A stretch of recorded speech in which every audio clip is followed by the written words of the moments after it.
Welcome back to Let's Talk to Animals, the podcast all species can enjoy together. My name is Shannon Cutts. I am an animal sensitive and intuitive, a Reiki master practitioner, and an animal communication teacher with animallovelanguages.com. And for our purposes here today, I am also your friendly neighborhood hostess and guide through the wild, wise, and wonderful world of interspecies communication. Call me crazy, but I truly believe that animal communication has the power to save, heal, and restore our planet for all species to enjoy and share. When we learn to communicate with one another, we begin to realize we are so much more alike than different. We care about each other. We become friends. On this podcast, we talk about what the animals have to say and share, and why our pets truly are our partners, empathic friends, and teachers. I am so glad you have joined us here for this fresh new episode of Let's Talk to Animals. So let's dive in. Welcome back to Let's Talk to Animals, the podcast all species can enjoy together. I am your hostess, Shannon, and on the docket today, we are talking through some questions that I've been fielding recently in my one-to-one pet sessions specific to pet reincarnation. So this is a deep topic. It's an emotional topic. It's a topic that can bring up a lot in us. It can bring up a lot in others. And sometimes when we embark on, well, I'm going to say almost always when we embark on the pet reincarnation learning curve, that learning journey, we are going to encounter our own limiting beliefs, the limiting beliefs of others, the questions that our 3D rational, logical, analytical left brain mind has, because that left brain hemisphere can't access the psyche, the soul, our intuition, the subconscious, and it is trying to process what we want, what our heart and our soul longs for through a lens that can only do two things: believe in something or disbelieve in it, ask questions and seek answers. And so it can bring up a lot of turmoil in our lives when we set out to have the joyful reunion of pet reincarnation. So going into today's episode, I want to acknowledge that first and foremost. In fact, I just got off an hour-long Zoom call with one of my longtime pet parent clients, and her sole purpose for scheduling the session was because she had so many questions about pet reincarnation, about how it can work, and about some of her own limiting beliefs and preconceived ideas about what is right, what is ethical, what is possible, what is okay, and even what is her current pet going to think about her learning about pet reincarnation when he's still with her in his body. So these are all the kinds of things that can come up when we embark on our learning journey towards a joyful reunion of pet reincarnation. And I wanted to bring this to you because I've been seeing an uptick in the number of pet reincarnation session requests this year. We've had a real shift in the energy of the planet. We've had a real evolution in what is possible for us as a species. It may not be what all of us want or are looking for or even realize is possible, but the truth is that it's a whole new ball game this year. The planets are shifting, the energy is shifting, there's a deeper opening that has become available to us. And what's occurring is that more than ever before, when our pets are passing, and I've also noticed that more soul pets are passing. And what I mean by soul pets is that pet for whom we feel such a deep connection that we feel like, I'm not sure how I'm going to make it without you. I'm not sure how I'm going to live without you. I'm not sure who I'm going to be without you. I have loved all of my animals all of my life, and I have grieved every single one of them. But with a particular animal in your life, you may feel like my leg is missing, my arm is missing, a part of my heart is missing when you're not in your body next to me. And so that's what I mean by soul pet. It doesn't mean that all of our pets aren't deeply meaningful, that we don't love them with our whole hearts, but these are teachers. Our soul pets are teachers. They are wise teachers and mentors in our lives. And there's always that aspect of the wise teacher mentor in our soul agreement together, because part of their reason for being in our life is to encourage us, invite us to wake up to the reality of what's really going on here, which is so much more than two bodies sharing time and space together. That's what it looks like from the outside looking in, from the left brain mind perspective, from the inside feeling out, from the right brain, subconscious, and soul level perspective. There's a lot more here, folks, and that's what we're exploring today. And what tends to come up along the way as we're walking through this pet reincarnation learning curve is we do have a lot of questions. And as we have that very natural desire and urge to share our experiences with other humans, we may encounter a lot of different energies, some of which are welcoming, curious, interested, supportive, some of which are disbelieving, judging, doubting, fearful, or even angry. And so, in a way, we have to be prepared for that.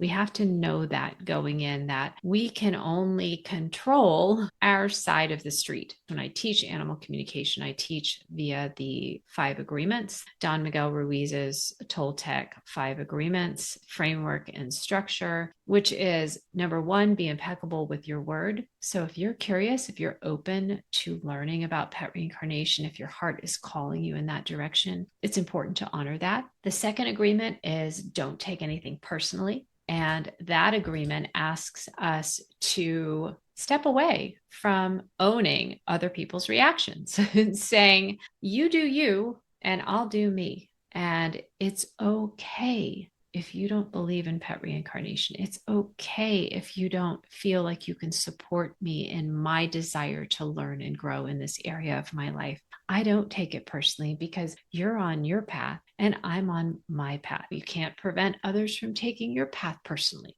So that's part of not taking things personally too. Number 3, the third agreement is don't make assumptions. And that's the agreement we're going to be talking about today. So there are a lot of assumptions that our left brain mind will make when we go into the pet reincarnation learning journey. And these can especially crop up in 2 areas. One, when we're having what I call an anticipatory pet reincarnation conversation, when our current soul pet is still in their body, as was the case with my conversation with my client this morning. And there can also be the assumption that we need to rescue an animal versus wanting our specific soul pet back in a new body, because there are so many animals in the shelters who need a good home. And we're going to talk about that as well. And then the 4th agreement is always do your best. And your best involves staying true to yourself, staying true to your heart, staying true to what feels better than everything else, which is the efforts of your intuition to guide you through clear empathy, clear feeling, and walking your path with integrity. And then there's the 5th agreement. And we're also going to be talking about the 5th agreement today, which is be skeptical, but learn to listen. So I love a good skeptic.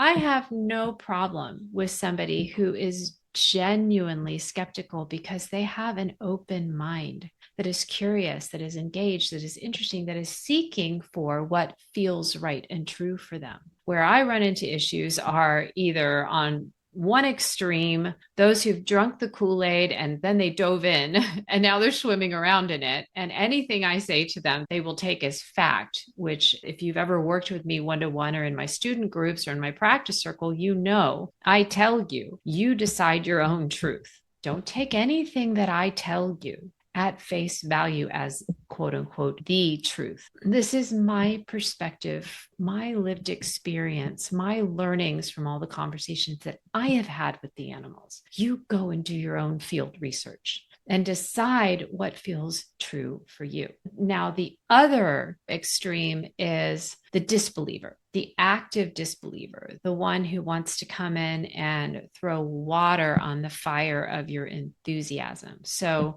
being skeptical but learning to listen doesn't mean jumping towards one extreme or the other. It means showing up openly and honestly without attachment, without preconceived notions as best we are able to just see what's here for you, see what there is for you to learn today that feels right and true for you. So that is the spirit within which we are jumping into today's episode. And I want to start with that real hot button question, which is it selfish of me to want my specific pet back in a new body when there are so many shelters that are overflowing with pets who need a good home? This is the question that just tugs at our everlasting heartstrings and gets re-triggered every time we go on social media or we get an email from an organization about animals that need rescuing or horrific animal condition.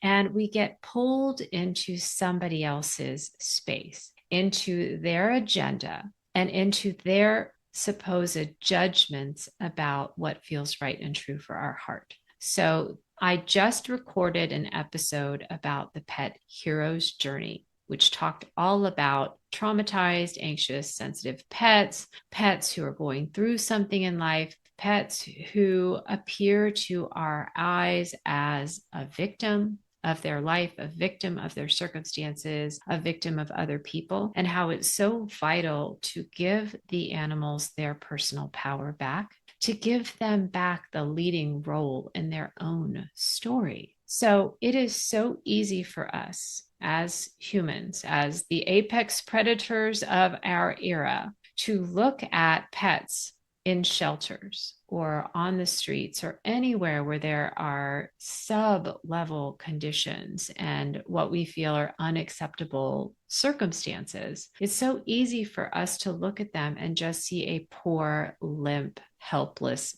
victim. Now, this comes straight from my conversations with the Pet Collective, asking about this perspective. And the pets are reminding me that they are still the hero of their own story. They are still in charge of their own trajectory. They did not come here to be helpless doormats for humans. They are empaths. And as empaths, they know the risks. They knew the risks coming in, just like all the risks of our life right now as it's unfolding. That was all disclosed to us before we made the choice to come here into these physical 3D bodies to have these incarnations. Now, at a logical, literal, analytical level, can we prove that? No. But does stepping into a place of personal power in our own life, no matter how hard it may be at this moment, feel better than everything else? Yes. So we can take that as its own kind of energetic proof that this story just makes more sense than all the others. And the analogy that I like to share, this is actually the analogy I gave to my client this morning, is if you were in love with one being, with one person, let's say, and you really, really wanted to be with that person, and they wanted to be with you. But then somebody came to you and said, but look at these other 5 people over here. They don't have partners and they're so lonely. You should partner with one of them instead. How much sense does that make?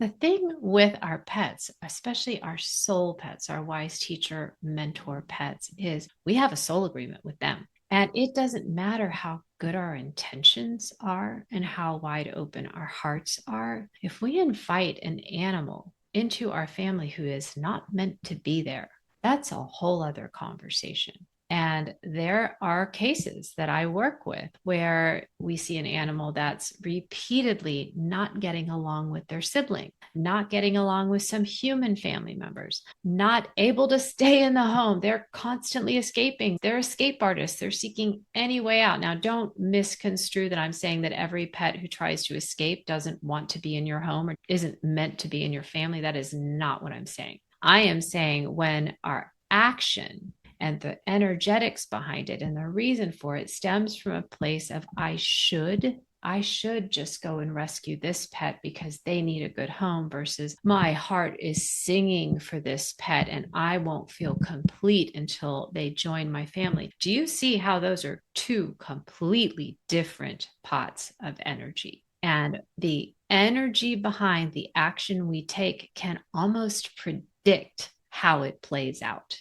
and how well it goes for both of us. So, mistaking the well meant intention to do something about the shelter pet situation in this world that we humans have created for, I need to say no to my soul pet who wants to reincarnate to me so I can adopt this other animal because that's what others are telling me. That's what my left brain mind is telling me to do. That's what makes logical sense based on the numbers and the overpopulation, et cetera, et cetera. That's a whole different energetic set point for making a decision. And the reality is, as much as we don't like to acknowledge it because it diminishes our ego, it diminishes our sense of self-importance and our potential impact that we can have in the world in areas where we care about, we have to give those shelter pets their personal power back. We're not meant to rescue all of them. We may not even be meant to rescue one of them, but we may be meant to help in other ways. See, this is what our left brain mind frequently factors out in its very linear approach to problem solving. And it will say, well, the best way is to adopt a pet from a shelter because that pet needs a home. We never ask the question, like that old game when you add in bed on the end of every sentence. We never ask the question, is that new home with you? So we're saying that pet needs a home. That is a fact. Does that pet need a home with you? That's a question. That's an energetic question. That's a conversational question. And especially if you're working from a place of your soul pet is transitioning or they have transitioned to spirit and they've let you know they want to come back to you and they are willing to come back to you, then having a conversation about adopting somebody else throws a whole different spin on that conversation, especially when there are so many other things that we can do to support the relief of the overrun shelters and the overabundance of relinquished animals. We could sit on the board, we could volunteer, we could donate money, we could become an advocate, we could change our energy. There's a new one for you. We could change our energy around how we see the animals that are in the shelters. And we could do a lot from that place to empower them to see themselves as heroes in their own stories. So it just feels so much better. For instance, have you ever been going through a hard time and you've chosen to share a part of your story or your struggles with somebody who cares about you? And they have responded with, oh my gosh, I'm so sorry for you. I'm so sorry that's happening to you. That's got to really be tough. I wish there was some way I could help you out of that situation. Feels kind of disempowering, doesn't it? It's kind of dim, kind of hopeless, even. Like, yeah, it does. You're right. It really does suck. Versus somebody who says to you, well, I don't really know how you're going to get out of this situation that you're in right now. I would have no way of knowing what that path forward is actually going to look like. But I'll tell you something. I know you. And I know something about you, which is that you are strong, you are smart, you are creative, you are brave. You've gone through hard things before and you've always come out shining. And I know that you will find your way through this. And I am here to cheer you on every step of the way. Do you see how that energy is very different? And when we're talking about animal communication, it's all about energy. There literally is nothing else. The energy is what brings all of this matter, including the 3D bodies of the pets we love, into being in the first place. So if we're not working at the level of the energy, we're missing most of the opportunity. So just recognizing you can feel that compassion, you can feel that and honor that desire to help the shelter animals. But does that mean you need to say no to your reincarnated pet and go and adopt an animal that's in immediate need at the shelter? On an energetic level, that's a hard no. Not unless your soul is really calling you in that area, or your pet who's reincarnating has specifically told you that they're coming back as a rescue through a shelter, and you feel called, you feel pulled to that shelter. I've been working with a cat dad who is in the process of welcoming his soul cat back.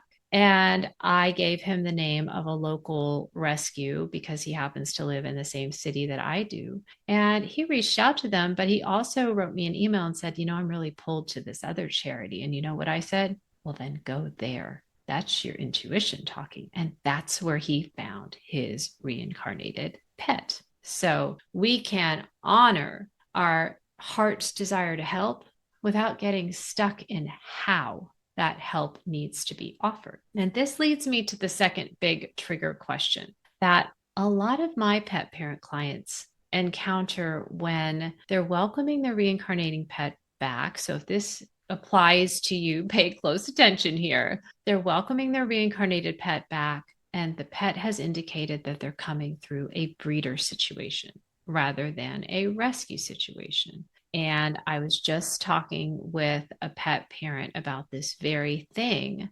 where some so-called friends in her life were saying, how could you go to a breeder to get your reincarnated pet when there are so many animals in the shelter that need a good home? And this is a pretty common thing that we encounter, the judgments of others who are sitting on the sidelines of our lives. They're not in the arena with us, as Brene Brown has written about in her book, Daring Greatly. They are not experiencing what we're experiencing. They're not having the conversations that we're having. They're not feeling the energy that we're feeling. And yet they seem to have absolutely no trouble informing us of where they feel we've missed the mark in our own life. And here, this is unfortunately a case of human ego, where some well-intentioned, well-meant rescuers, people who rescue pets, people who are active in the rescue pet movement, and often people who are on the front lines and are seeing some of the horrific abuses and the mistreatment that's going on, they get stuck into a very sad, very angry set point and a limited worldview where all of the animals that they're seeing are victims and they are the great savior. And they then cast us in the role of the great savior as well. And then they assign expectations to us that, again, have nothing to do with soul agreements. They have nothing to do with what feels right or true. They have nothing to do with what's in that animal's actual best interest, because they have taken over. They have taken all of the personal power away from these shelter animals. And if it was up to them, they would just go door to door and give each one of us a pet until all of the shelters were empty. It wouldn't matter if the pets got along with our other pets. It wouldn't matter if the pets were even allowed in the building where we live. It wouldn't matter if we were in an age or stage of life where we could appropriately care for that pet. They have just decided that this is the way that we need to end this crisis. And if you and I head down a different path, what that means to them, the meaning they've assigned to it, is you're not doing your part. And we know better than you what your part is. That's the real kicker. So it manifests as empathy, which literally translates to mean to suffer with or to feel as if, in the form of compassion, which is taking passionate action on behalf of, but it's not recognizing the uniqueness and the unique story and the unique journey of each soul who's involved in that compassionate action. And if we don't recognize that, we might as well all be cut from a cookie cutter. There's no reason for us to even all be here. One of us would be plenty. There's no diversity, there's no variety, there's no individual learning curve, there are no lessons and opportunities, there are no different roles to play. And this is a very, unfortunately, egocentric, anthropomorphic way of treating animals. I'm not judging these people outside of what is appropriate to talk about how we receive these kinds of communications from other people and how we can process them without falling into that trap with them. There's a lot of compassion there. There's a lot of empathy there. I personally, because I do energetic work all day long, I don't follow the animal rescues on social media and I don't receive the newsletters, even if it's an organization that I donate to. I don't receive those newsletters where they're sharing the horrific pet stories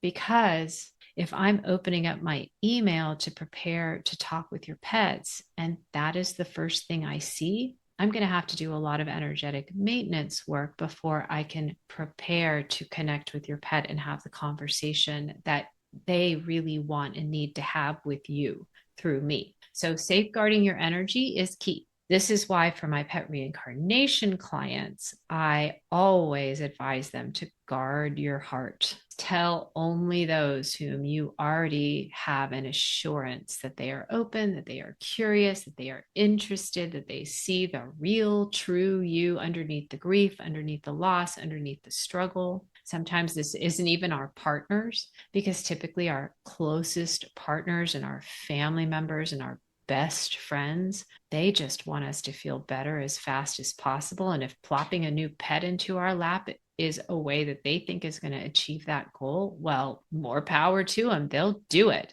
And then we have to clean up the mess. So it's very, very important to recognize the energy with which these well-meant beings, these humans, come at us with, well, how dare you work with a breeder? I can't believe you would do that. You know what the shelter situation is like. And the only appropriate response is yes. And I also know when my intuition is telling me that a certain decision is right.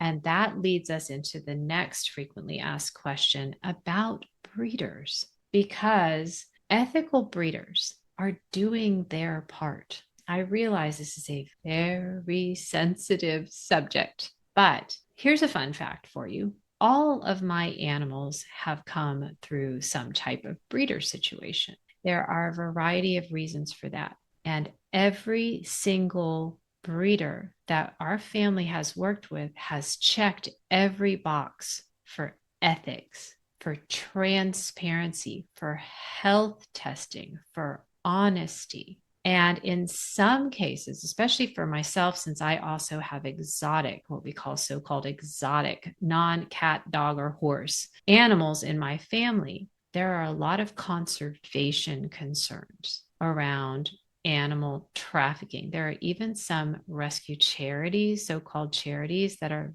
thinly disguised exotic pet mills. Like I in a relinquished exotic animal and then I turn around and I sell it for a few $100s. That's not a charity. So we have to take a look at the role of the ethical breeder. And if your reincarnated pet is telling you that they want to come back through a breeder situation versus a rescue situation, there can be any number of reasons for that. And they don't all always match up. And there are many more reasons than what I'm about to outline for you here, and reasons I'm still learning about every single day. One reason can be they want to come back very young. Two, they want to come back within the same soul family lineage. And this especially is the case where you have gotten a previous pet or you got them in their last body through the same breeder. Sometimes I have pets in spirit say, do you still have a way to contact my breeder from the last incarnation? Because they want to come back through the same bloodline because it works well for the temperament and personality that they want to exhibit in their new incarnation. Sometimes it's because in the last incarnation, the pet was rescued and they suffered, or they came from a backyard breeder and they had a lot of health challenges. They had a lot of issues that needed to be worked out. And the intention for this incarnation is to come back healthy, to come back with a clean bill of health as best we can orchestrate. And an ethical breeder is always going to follow the latest recommendations for genetically testable health issues and be willing, even eager, to provide test results from all of their breeding pairs to show that they've passed with flying colors. So we have to recognize the ethical breeder in the mix as a human who is following their passion. They are following their heart's call. They are following their desire. And when done well, these animals become terrific pets that change families and change lives. They become service animals. They become emotional support animals. They become therapy animals. These are amazing beings. And the analogy here to consider, if you're still kind of at gridlocks with this particular question, is it okay that my pet wants to come back through a breeder when I have such a strong heart for rescue work? Remember, there's many, many ways to participate in rescue work. And also take a look at, let's say you wanted to conceive your own child. You wanted to have a family and you wanted to have biological children. And you wanted to give them the best start in life.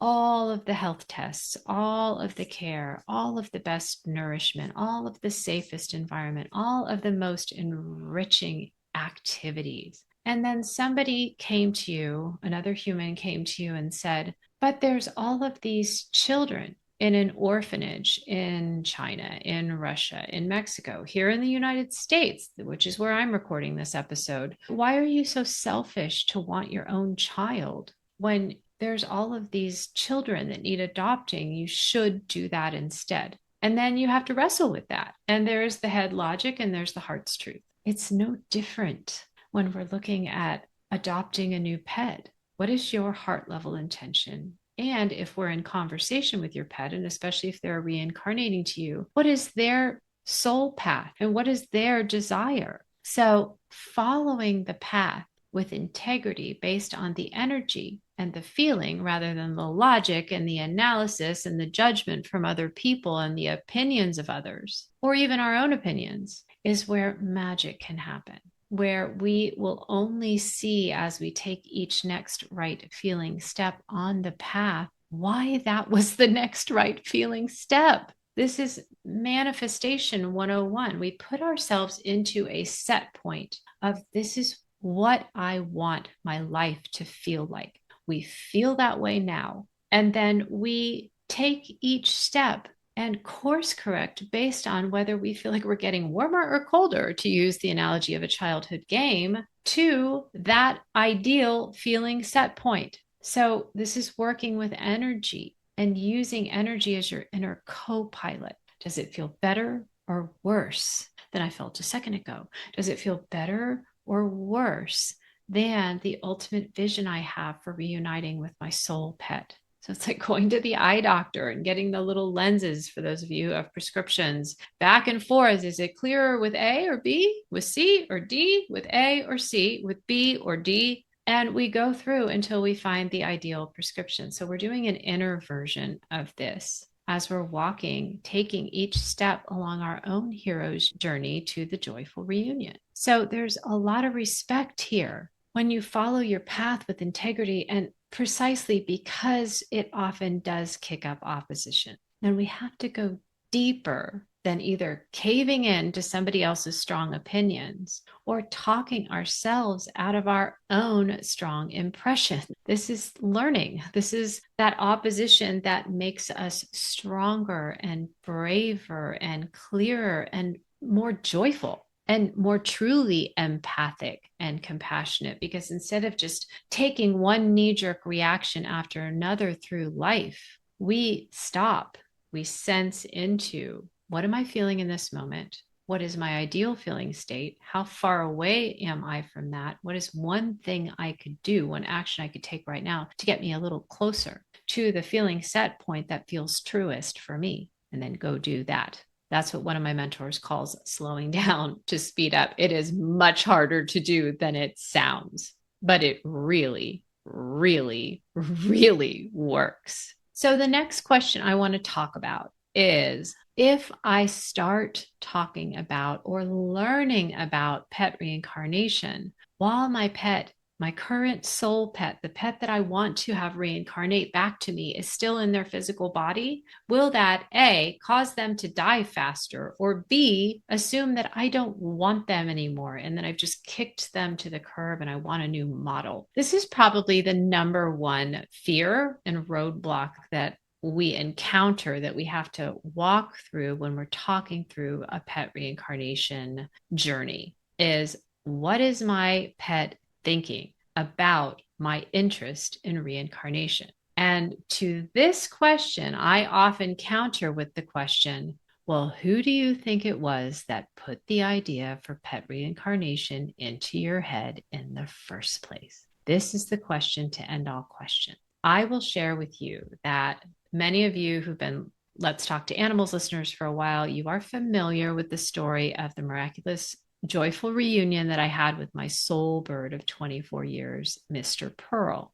And he came back to me as Miss Petal. Well, I started worrying about him passing when he was 11. He lived to be 24. That's a long time that Mr. Pearl had to sit in my anxious, frenetic, nervous, clingy, codependent, neurotic energy. So often, what happens is our pets, even while they're still in their bodies and knowing that their transition is up ahead, it's up ahead for all of us, none of us can escape it. They are seeking a way to help us manage our energy so that it feels better for both of you as you're walking through their golden years, their end of life stage, and their actual passing to spirit. And one thing that reliably feels better than just worrying that you're going to fall apart and never put yourself back together after they die is acknowledging that there's a next chapter to the story. So often, when pet parents come to me for one-to-one sessions, and even when students sign up to learn animal communication, there is this repeated emphasis on a single pet who is their primary motivation. And again, even if you've loved animals all your life, even if you've cared for every animal and grieved every animal all your life, there's this one animal. And often I will hear stories like, I don't even know what prompted me to go on social media at 1 a.m. and Google pet reincarnation. I've never even thought about it before. And then your name popped up, and then I booked a session with you. Sometimes this is when the pet has transitioned to spirit already. Sometimes it's when they're still in their body, because there's that anticipatory pet grief. And that's why I often recommend anticipatory pet reincarnation communication session. Let's take that anticipatory grief and take a look at why you're feeling it so strongly. We all feel it. We all worry. That's a nervous system function. All of our nervous systems are wired to detect upcoming threats and put a risk management protocol in place to address them as quickly as possible. But sometimes what that looks like is marinating, literally stewing in anxiety and codependency and clinginess and fear for years, just like I did. And that can put our pets in a pretty uncomfortable situation. It's not pleasant to be around someone who is always looking at you going, is today the day? How are you feeling over there? Are you going to leave me today? I don't know what I'm going to do without you. Have you noticed that's all about me, me, me, me, me? It really doesn't have a lot to do with the pet. So if we want to place our energy back into a container that's really valuable for our pet, then what we want to do is take a look at why these fears are coming up at such a deep level and where they're leading us. They're leading us. We only have emotion for one reason. Emotion is energy in motion, and it is motivating. When we feel fear, we act one way. When we feel love, we act a different way. When we feel anxious, we act one way. When we grieve, we act a different way. Feelings are highly motivating. They're extremely timely. So if some strong emotion is coming up in you, it is a messenger. It's like Siri yelling in your ear, telling you, hey, turn left at the fork. Pay attention to it. So far from you kicking your pet to the curb, if they're still in their body, wanting to replace them, far from that energy coming across that way, what I have experienced talking with the pets is that they're patting themselves on the back, going, yeah, I finally got through to her. I finally got through to him. They're interested now. They're researching. I did my job. Maybe things are going to feel a little bit lighter around here now. Maybe it's going to be a little more fun for us. I'm not dead yet.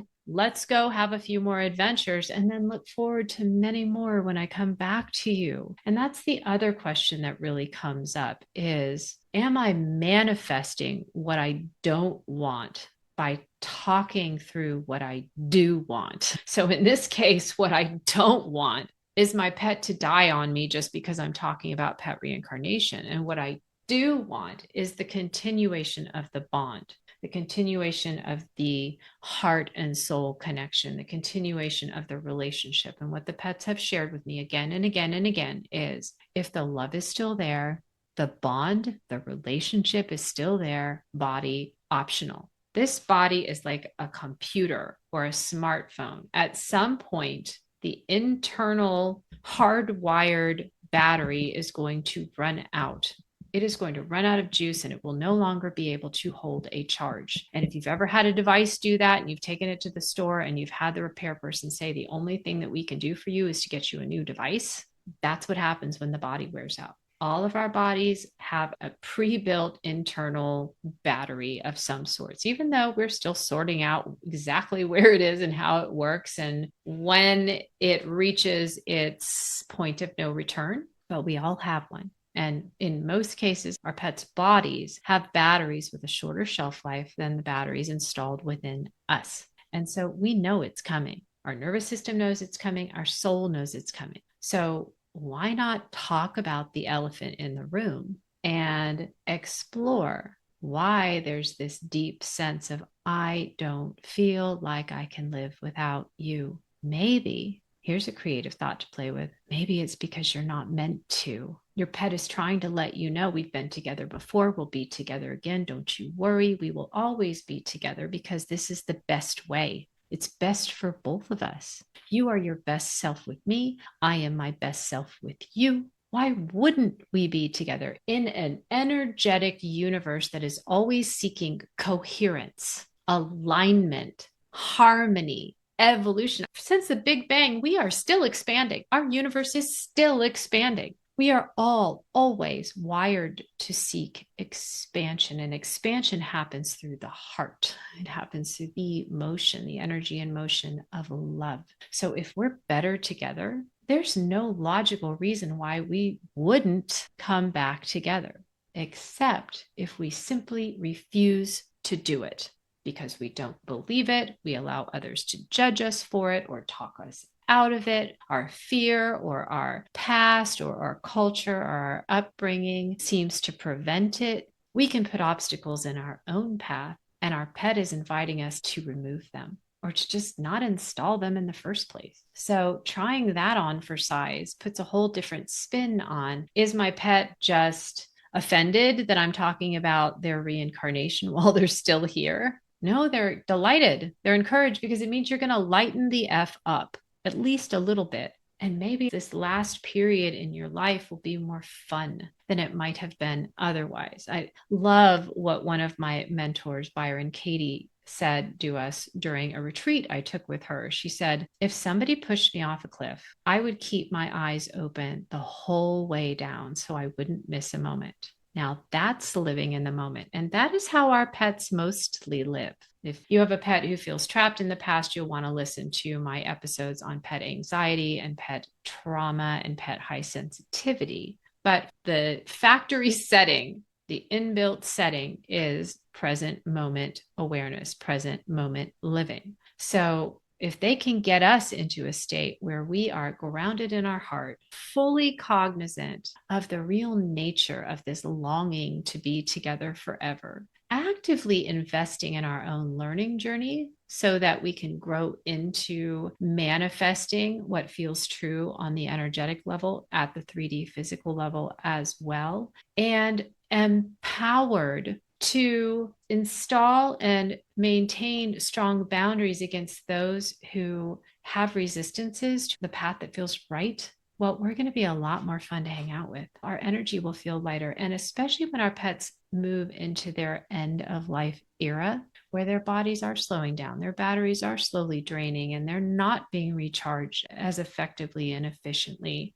Well, we do them a great service by not adding that extra emotional heaviness to their empathic burden. They come into our lives to be our partners, empathic friends, and teachers. Wouldn't it be lovely if we would return the favor by showing them how open we are to learning from them about the deeper dimension and reality of our bond together? That frees up so much energy for them. It can actually extend their life. It can prolong their life. We have science to back this up, that chronic, sustained stress exposure, whether internal, external, or both, shortens the lifespan. It increases inflammation in the body. It degrades the lymphatic system's ability to detoxify us. It interferes with sleep and it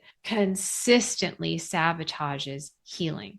So if we could get ourselves into a playful, expansive, curious, open, engaged, excited space about, I'm going to fully enjoy every moment with you now. And when you come back, we're going to enjoy every moment of that time too. Do you see how that, do you feel, I should say, how much better that feels? And how if you were your pet and you were watching somebody, in fact, let's use this analogy. Have you ever supported a loved one through a really heavy, hard time in their life? And at first you felt so empathic, so compassionate, willing to just go the extra mile, do anything. But at some point you noticed that they kind of fell into what we might politely call a negativity trap, victim mode, disempowered, even giving their power away to whatever had happened to them or whatever challenge they're going through. And slowly your motivation and your energy and your inspiration and your own belief in their ability to overcome whatever it was starts to diminish. Now, our pets never lose their belief in us. They never lose the vision of who we truly are. But especially at the end stage of life, when they've got their own troubles and their body just isn't the safe, comfy home that they have always known it to be thus far in this incarnation, they can't always show up for us in the same way that we have come to rely on them to do over the years. And I have heard from pet parents saying, he's retreating from me. She doesn't want to sit with me. She seems to be avoiding my company. That's because there isn't enough energy to do both. Maintain a body system with a failing battery and be there consistently to support somebody who needs support. So sometimes we have to go inward with self-care. And a pet that is retreating, who doesn't have high sensitivity, anxiety, trauma, any of those other issues, or any kind of discernible health issue where we can really pin it on, chances are good it's our energy. So taking the time to explore what's next, what might be on the horizon for us. This trip was fabulous. Enjoyed the heck out of it. I'd do it again in a heartbeat. What about you? And if the answer is yes, far from feeling like you're kicking them to the curb, you're setting them aside for a newer model. Those are how we tend to interact with our electronic gadgets, sometimes even with our human partners. But I have yet to run across a pet parent, at least the kind of person who would hire somebody like me to facilitate an animal communication conversation with a beloved animal. I have yet to find a single pet parent who's ever felt that way about their animal. I don't care how old or decrepit you are, I want you around forever. So we don't have to worry about the animal that we love perceiving our curiosity as a desire for a newer model, anything but. And especially when we factor in that if you are on the pet reincarnation journey, if you are pet reincarnation curious, if you are actually listening to episodes of a podcast about pet reincarnation, your pet is taking all the credit for that. Mark my words. They are patting themselves on the back. They are so proud of themselves. They inserted the idea into your mind and heart and gave you the inspiration and enough love to have the courage to reach out, to pursue that, to learn everything you can, to talk with them about it, to plan for it, to walk through the joyful reunion process. They're giving themselves 5 stars every step of the way. And you're making their journey so much lighter in the process so that when it is their time to pass, or if they are in spirit and they're recalibrating and preparing to return to you, the energy around it all is already lighter. It's already feeling more healed. It's already feeling more congruent and harmonious, and that smooths the path for everything else. So that feels like a good stopping point for us today. Thank you so much for joining me for this episode of Pet Reincarnation Frequently Asked Fears and Questions. And I look forward to welcoming you back. We will continue this conversation. Please drop a note in the comment section. Let me know what landed, where you still have questions, where you'd like to go in the conversation next. If you have a moment to give a thumbs up or to leave a positive review, that is so encouraging for me and so inspiring as I continue to shape episodes for you. If you're new to Let's Talk to Animals, I endeavor to drop these episodes every 2 weeks. If you sign up for my free weekly love letter, you will be the first to get notified. And please also do follow the show on your favorite streaming platform. And just know how honored I am to be sharing the journey with you and your pets. And I send you all my love. Bye for now. I have so enjoyed sharing this episode with you. If you're new to the Let's Talk to Animals community and you've enjoyed this episode, please do leave us a review on your favorite streaming service or drop a comment wherever you like to listen. I love to hear from you, and your feedback truly helps me shape future episodes based on your interests and needs. If you're not already in my weekly love letters community, head over to animallovelanguages.com to opt in. Your welcome email will include $25 off your first pet session with me, and you'll be the first to know when a new podcast episode drops. If you're interested in learning more about the work I do communicating with animals, offering pet Reiki, and teaching animal communication, please visit me at animallovelanguages.com. Click on Schedule for Pet Sessions and Programs for all the information about my new Animal Communication Adventure to Mastery student program and the live animal communication practice circle I run for student practitioners. And I look forward to welcoming you back here very soon for a fresh new episode of Let's Talk to Animals. Okay, all my love. Bye for now.